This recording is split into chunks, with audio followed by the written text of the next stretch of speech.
Haleluya, haleluya, puji Tuhan, salam sejahtera dalam kasih Tuhan kita Yesus Kristus. Senang boleh menjumpai lagi Bapak Ibu Saudara sekalian dimanapun engkau berada lewat program Saya Cintai Yesus. Haleluya, saya berharap lewat program ini dimanapun engkau berada, ketika engkau menyaksikan tayangan ini, menjadi doa dan harapan saya kiranya engkau diberkati oleh Tuhan. Pada hari-hari ini kita sedang dalam persiapan menghadapi Paskah. Nah, tentunya Paskah pada tahun ini berbeda dengan tahun-tahun sebelumnya.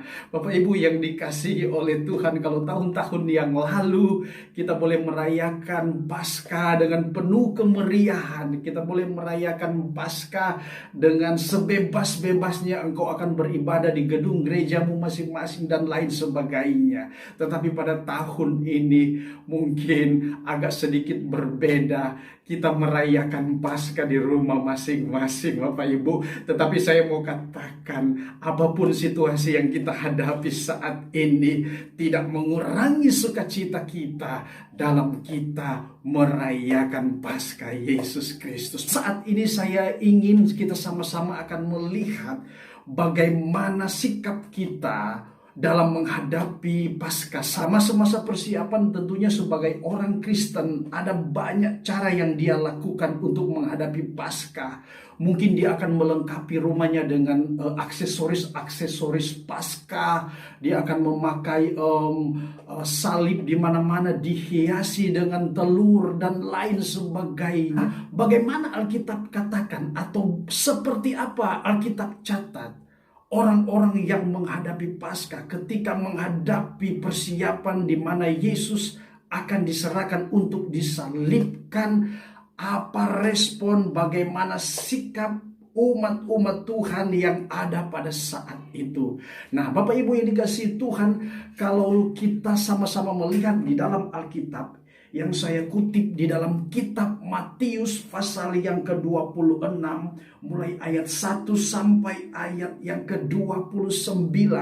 Bapak Ibu baca di rumah, di sana menjelaskan bagaimana pemberitahuan, bagaimana Alkitab mencatat di mana saat-saat Yesus akan mengalami penderitaan itu. Nah saudara, kita melihat orang-orang yang ada di sekitar Yesus, bagaimana sikap mereka. Nah, saya bagi ada 4 kelompok saudara. Di dalam pembacaan kita kali ini dalam pasal yang ke-26, kita melihat ada kelompok yang pertama di sana adalah kelompok pemuka agama atau kelompok pemimpin-pemimpin agama.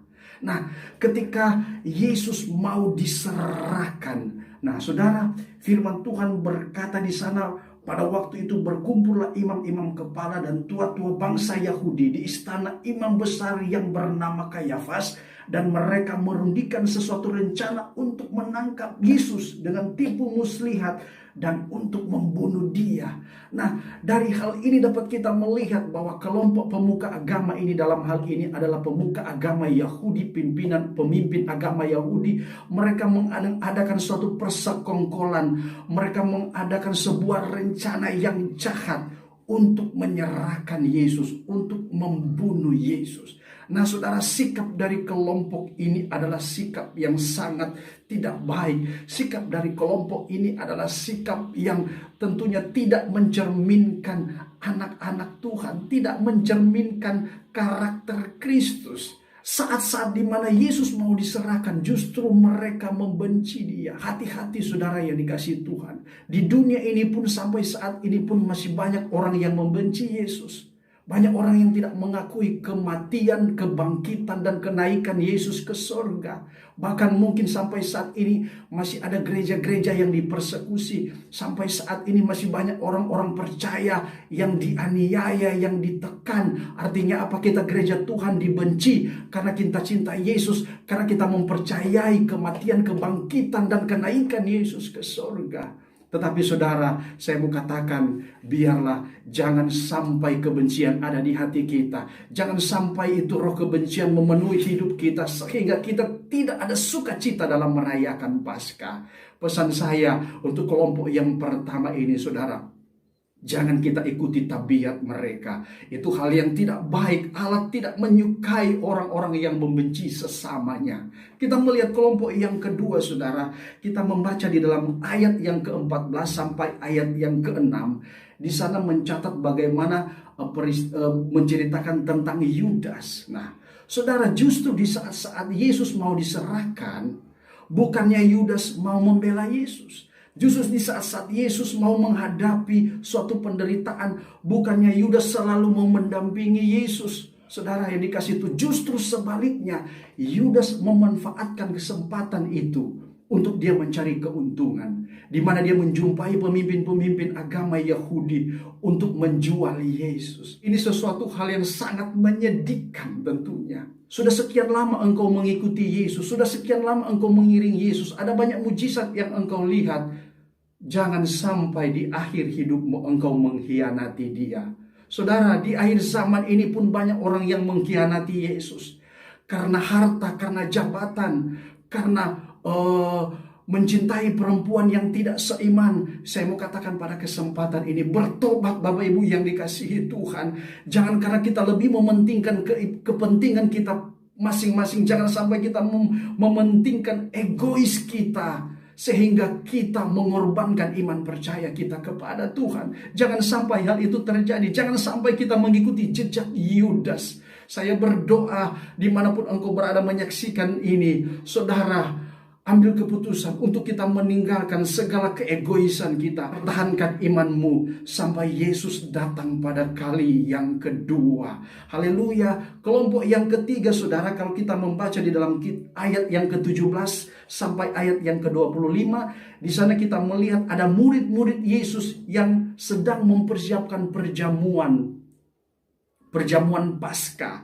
Nah, menjadi kebiasaan orang-orang Yahudi pada saat itu, malam sebelum Paskah akan dirayakan, mereka akan berkumpul, entah keluarga mereka, kerabat mereka akan berkumpul di dalam rumah mereka masing-masing, dan di sana mereka akan makan roti tidak beragi dan minum anggur, saudara yang dikasihi Tuhan. Nah, kebiasaan ini pun dilakukan oleh murid-murid Tuhan Yesus.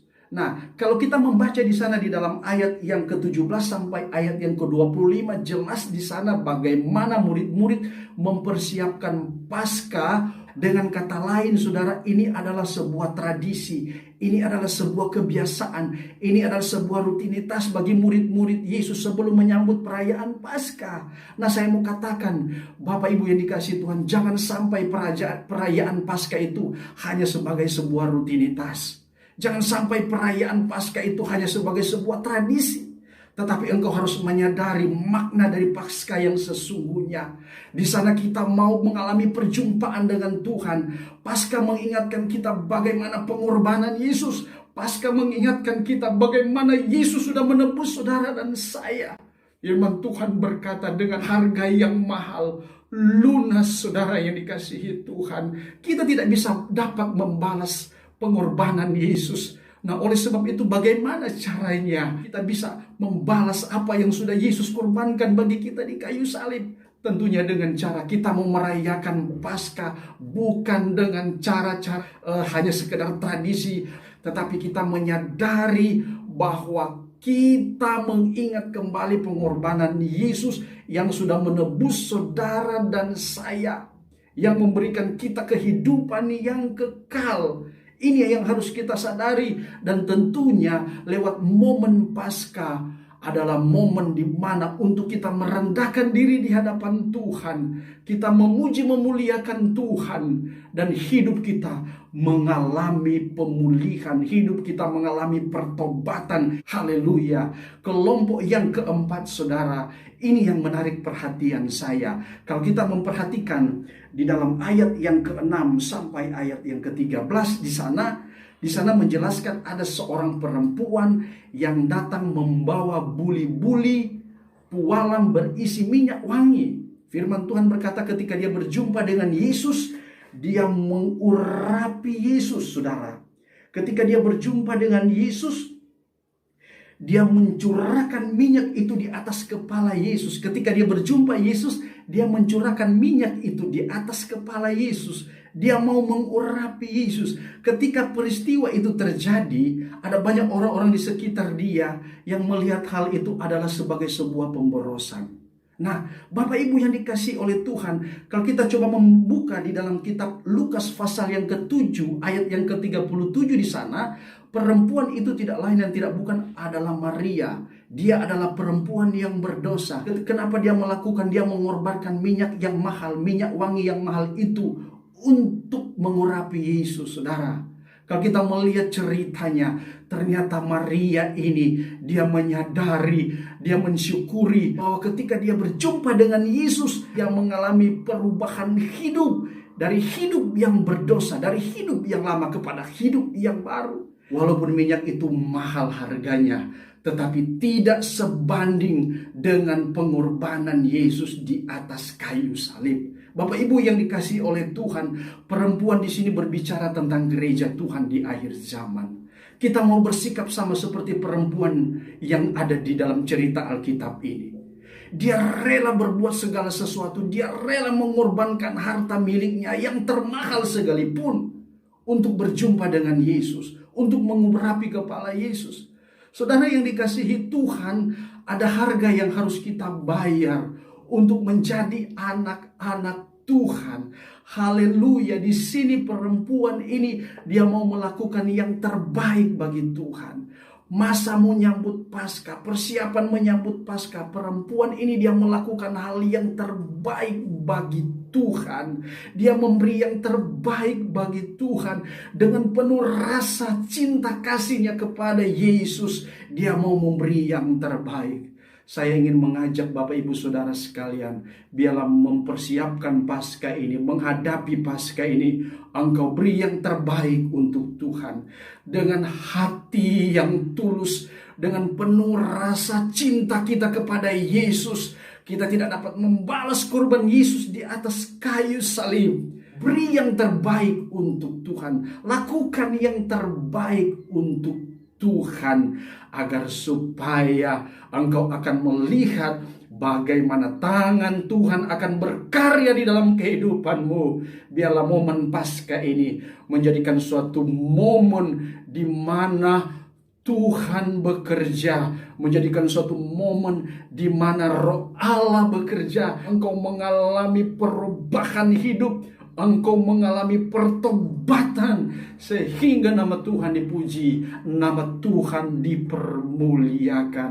Haleluya, haleluya. Sama-sama kita akan berdoa, biarlah lewat kebenaran firman Tuhan ini, engkau boleh dibangun iman percayamu hari-hari ini. Terima kasih Tuhan. Terima kasih Yesus. Terima kasih Tuhan. Kami bersyukur Tuhan, engkau masih izinkan kami untuk mengalami Paskah di tahun ini Tuhan. Haleluya, haleluya. Hamba berdoa, biar lewat tayangan ini, program ini boleh memberkati banyak orang dimanapun berada. Biarlah ketika mereka menyaksikan tayangan ini, Roh Allah bekerja di hati mereka. Mereka boleh mengalami perubahan hidup, mereka boleh mengalami jamahan Tuhan. Hamba berdoa buat setiap keluarga umat-umat-Mu yang saat ini Tuhan, mungkin mereka sedang ada dalam ketakutan, sedang ada dalam sebuah persoalan dan masalah. Hamba berdoa biarlah kasih dan kemurahan Tuhan lewat momen Paskah ini dinyatakan bagi jemaat-Mu, gereja-Mu di akhir zaman ini, bahwa Paskah tahun ini adalah Paskah yang penuh dengan kemenangan, adalah Paskah yang penuh dengan mujizat Tuhan. Walaupun keadaan tidak mendukung, situasi tidak mendukung Tuhan, tetapi kami mau merayakan Paskah ini dengan penuh ucapan syukur. Biarlah lawatan Tuhan terjadi bagi gereja-Mu akhir zaman ini Tuhan. Haleluya, haleluya, haleluya. Roh Kudus, Engkau menjamah setiap umat-Mu yang menyaksikan tayangan ini di dalam nama Yesus. Terima kasih banyak Bapa di surga. Terima kasih Tuhan. Hamba berdoa, alaskan doa kami ini hanya di dalam satu nama, Tuhan Yesus Kristus. Haleluya, haleluya.